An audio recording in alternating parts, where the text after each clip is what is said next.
ఇప్పుడు మీరు ఇన్ని షూట్స్ చేసినప్పుడు మీకు ఏదైనా ఒక బ్యాడ్ ఎక్స్పీరియన్స్ ఇది అని చెప్పుకోవడానికి ఏమైనా ఉందా? బ్యాడ్ ఎక్స్పీరియన్స్ అంటే అవకాశాలు వచ్చి చేయి నుంచి జారిపోతుంటాయండి ఒక్కోసారి. అప్ అండ్ డౌన్స్ అవుతుంది. అలా వచ్చిన ఆపర్చునిటీస్ పెద్ద ఆపర్చునిటీస్ ఏమైనా ఉన్నాయండి, చాలా ఉన్నాయి. నాకు మార్నింగ్ ఆఫీస్ బిల్ చేసి ఆడిషన్ తీసుకొని మొత్తం లుక్ టెస్ట్ చేసేసి నీ క్యారెక్టర్ ఇదే అని చెప్పేసి మళ్ళీ ఈవినింగ్ వరకు ఫోన్ కాల్ వచ్చేసి ప్రొడ్యూసర్ గారు ఆయనకు తాలూకా ఎవరు ఉన్నారంట, సో ఈ క్యారెక్టర్ నీకు డైరెక్టర్ గారు వేరేది చెప్తారన్నారు అని చెప్పేసి చాలా పోయాలి చేతించి. ఓకే. అలా ఎన్ని సినిమాలు పోయి ఉంటాయండి, ఒక 8-10 సినిమాలు పోయాయండి. 8-10 సినిమాలు అంటే ఈ సినిమాలో ఆపర్చునిటీ వచ్చింది అని సంతోషపడే లోపే అంటే నేను ఒక పాలసీని నమ్ముకుంటానండి, ఏది జరిగినా నా మంచి గురించి జరుగుతుంది అని అనుకుంటానండి. అది పోయింది, దానికి ఇంకా బెటర్మెంట్ ఏదైనా వస్తుందేమో అని ఆ పాలసీని నమ్ముకుంటానండి. ఓకే. ఇప్పుడు ఒక 20-30 సినిమాలు చేసి ఉంటారా? 80 వరకు చేశానండి. 80 సినిమాస్, 80 మూవీస్లో యాక్ట్ చేశారు. ఓకే. ఈ 20 ఇయర్స్లో. ఓకే. సో ఈ 80 మూవీస్లో మీకు బాగా గుర్తుండిపోయిన క్యారెక్టర్, ఇది బాగా నాకు నచ్చిన క్యారెక్టర్ అని చెప్పుకోవడానికి ఏది ఉన్నాయండి? అంటే ఒక్కొక్క మూవీలో ఒక్కొక్క విధంగా ఉంటుందండి. ఇప్పుడు గ్యాంగ్స్టర్ గంగరాజు ఉందండి, దాంట్లో సిద్ధప్ప అని క్యారెక్టర్ అండి నాది. నాకు దాంట్లో కొడుకు ఉంటాడు, వైఫ్ ఉంటుంది, అంటే ఓల్డ్ గెటప్ అది బాగుంటుంది. అత్తారిల్లు అని చెప్పేసి కృష్ణవంశీ గారి దగ్గర స్టోరీ బోర్డ్ రైటర్ అండి, డైరెక్టర్ గారి పేరు కళ్యాణ్, దాంట్లో మెయిన్ లీడ్గా చేశాను. అది ఒక సర్పంచ్ క్యారెక్టర్ బాగుంటుంది, అది బాగుంది. ప్లస్ సప్తగిరి ఎల్ఎల్బి అండి, దాంట్లో బాగుంటుంది. వజ్రకవచధర గోవింద సప్తగిరి అనేది, అది కూడా దాంట్లో బాగుంటుంది. అన్నిట్లో ఉంటాయి, అంటే డిఫరెంట్ షేడ్స్ ఉంటాయి. ఓకే. సో ఇండస్ట్రీలో మీకు బాగా ఫ్రెండ్స్ ఎవరు? చాలా మంది ఉన్నారండి, చాలా మంది ఉన్నారు ఫ్రెండ్స్. అంటే అందరు ఫ్రెండ్సే అండి. ఓకే. అంటే కొంచెం స్క్రీన్ ప్రెజెన్స్ ఎక్కువ ఉండేవాళ్ళు అంటే ఎక్కువ కనిపించే, అంటే బాగా తెలిసిన వాళ్ళు, స్క్రీన్కి బాగా తెలిసిన వాళ్ళు చాలా మంది ఉన్నారు. ఇప్పుడు శ్రీకాంత్ అన్నయ్య ఉన్నాడు, అన్నయ్యతో నేను సినిమాలు చేస్తున్నాను కాంబినేషన్. అన్నయ్య ఇప్పుడు ఆల్రెడీ మా మెంబర్నండి, నేను మా మెంబర్ని. ఇప్పుడు మీటింగ్కి వెళ్ళినప్పుడు అక్కడ అందరు ఆర్టిస్టులు వస్తూ ఉంటారు, అందరు మంచి పరిచయమే. ఓకే.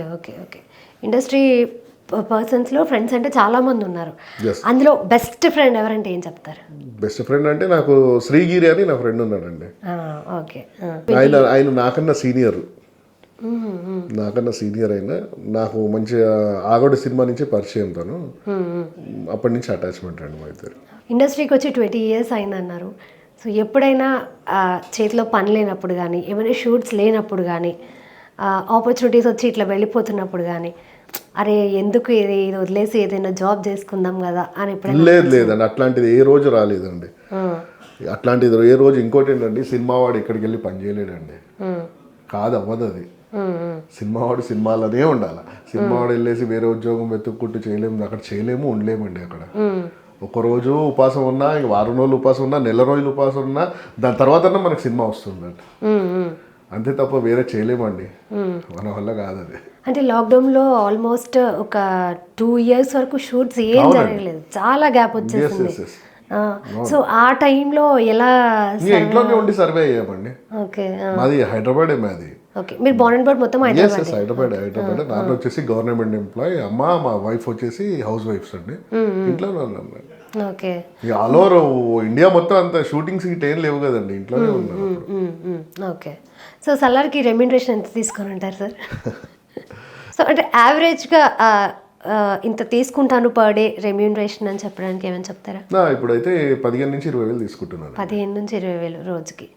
ఓకే. సార్ అసలు ఫస్ట్ మీ ఇండస్ట్రీ ఎంట్రీ ఎలా జరిగింది? అంటే మా ఫ్రెండ్ ఉన్నాడండి, మా ఫ్రెండ్ ద్వారా నేను ఇండస్ట్రీకి రావడం జరిగిందండి. యాక్చువల్లీ ఇదివరకు నేను బ్యాంక్లో జాబ్ చేసేవాడిని. సో మా ఫ్రెండ్ బ్యాంక్లో జాబ్ అంటే గవర్నమెంట్ జాబ్? లేదు, హెచ్ఎస్బిసిలో చేసేవాడిని, పంజగుట్టలో ఉండేది ఇదివరకు. ఓకే. సో మా ఫ్రెండ్ ఉన్నాడు కన్నా అని, అతని ద్వారా నేను ఇండస్ట్రీలోకి రావడం జరిగింది. అతను పూరి సార్కి మంచి సన్నిహితుడు అనమాట, వెల్ విషర్ యాజ్ ఎ బ్రదర్గా ఉంటాడు అనమాట. అతను కూడా ఆర్టిస్టే, చేశాడు ఆంధ్ర వాళ్ళ చాలా సినిమాలు చేశాడు. అతని ద్వారా నేను ఇండస్ట్రీలోకి రావడం జరిగింది. ఓకే. అంటే జాబ్ వదిలేసుకొని ఇండస్ట్రీకి రావాలి అని ఎందుకు అనిపించింది? అంటే నాకు యాక్చువల్లీ అయితే నా గోల్ ఏంటంటే అండి, ఇండస్ట్రీకి రాకముందుకు ఎస్ఐ అవ్వాలని నా గోల్ అండి. డిపార్ట్మెంట్లో ఎగ్జామ్ కూడా రాశాను నేను. ఎగ్జామ్ రాసి పాస్ అయ్యాను.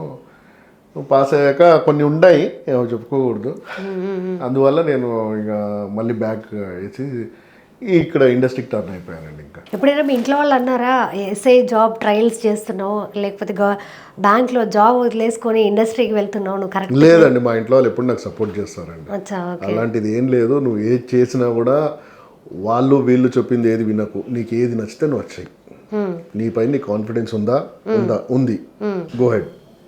అంతేగాని వాళ్ళు ఏ రోజు అబ్జెక్షన్ చేయరు, ఏ రోజు చెప్పరండి. Okay okay. మీ పిల్లలు ఏముంటూ ఉంటారు మీతో? మా పిల్లలు ఎప్పుడు అంటే ఇప్పుడు ఈ మధ్యకాలంలో అమెజాన్ ప్రైమ్ కానీ నెట్ఫ్లిక్స్లో కానీ ప్రతి సినిమాలో ఉంటామండి. డాడీ వచ్చావు, మా ఫ్రెండ్స్ ఉన్నారు వాళ్ళు. Okay okay. వాళ్ళ ఫ్రెండ్స్ ఎప్పుడైనా మిమ్మల్ని అడుగుతూ ఉంటారు? అయ్యో ఖచ్చితంగా అండి. స్కూల్కి మా పెద్ద బాబు స్కూల్కి వెళ్తుంటే ఏం చదువుతుంది మీ పెద్ద పాప? ఇప్పుడు 9th అండి. బాబు పెద్ద బాబు 9th క్లాస్ బాబు, శ్రీ చైతన్యలో. పాప 5th క్లాస్ అండి. ఇంకొక బుడ్డోడు 2వ క్లాస్, 2nd క్లాస్. ఓకే. ఇంత పెద్ద పెద్ద పిల్లలు ఉన్నారా మీకు? ఇక పెద్ద బాబు స్కూల్కి వెళ్తే అక్కడ వాళ్ళ ఫ్రెండ్స్ ఫొటోస్ దిగుతారు, అంకల్ మా ఇంటికి రావచ్చు కదా అంకల్ అని చెప్పేసి. అచ్చా, ఓకే ఓకే. ఇప్పుడు సలార్లో మీ డైలాగ్ ఏమన్నా ఒక్కటి చెప్తారా మా కోసం? యా అండి, అదే ఇంటర్వెల్ బ్యాంగ్ ఉన్నప్పుడు ఉంటుంది కదండి, ఆ సీల్ని పుట్టించిందే వాడు అని చెప్పేసి చెప్తారండి. లోగో ఉంటుంది కదా, ఆ సీల్ని పుట్టించిందే వాడు అంటే విత్ ఆ ఎక్స్ప్రెషన్తో. ఆ ఎక్స్ప్రెషన్తో అంటే ఆ సీల్ని పుట్టించింది వాడే అని చెప్పేసి అంటారు. Okay, yeah. సార్ ఇప్పుడు సలార్కి ప్రీక్వెల్ ఉండబోతుంది, పార్ట్ 2 కూడా రాబోతుంది. అందులో కూడా మీ క్యారెక్టర్ ఉండొచ్చండి, ఉంటుంది కూడా ఉంటుంది. Okay okay. అంటే ముందేమని చెప్పడం జరిగిందా ప్రశాంత్ నీల్ గారు పార్ట్ 2లో కూడా మీరు ఉంటారు? లేదు ఏం చెప్పలేదండి, ముందేం చెప్పలేదు. సో క్యారెక్టర్ వైజ్ గా సినిమా చూసాక అంటే తెలిసిపోతుంది కదండి, పార్ట్ 2 కూడా వీళ్ళు కంటిన్యూ అవుతారు. కొన్ని క్యారెక్టర్స్ ఉంటాయి కదండి, పార్ట్ 2 కూడా రన్ అవుతుంటాయి. సో తెలిసిపోతుంది కదా, ఉండొచ్చు అని నేను అనుకుంటున్నానండి. అచ్చా, ఓకే. ఏమైనా ఐడియా ఉందా ఎప్పుడు స్టార్ట్ అవుతుంది అనేది? ప్రశాంత్ నీల్ గారు నెక్స్ట్ జూనియర్ ఎన్టీఆర్ గారితో మూవీ ఉందండి. అవును.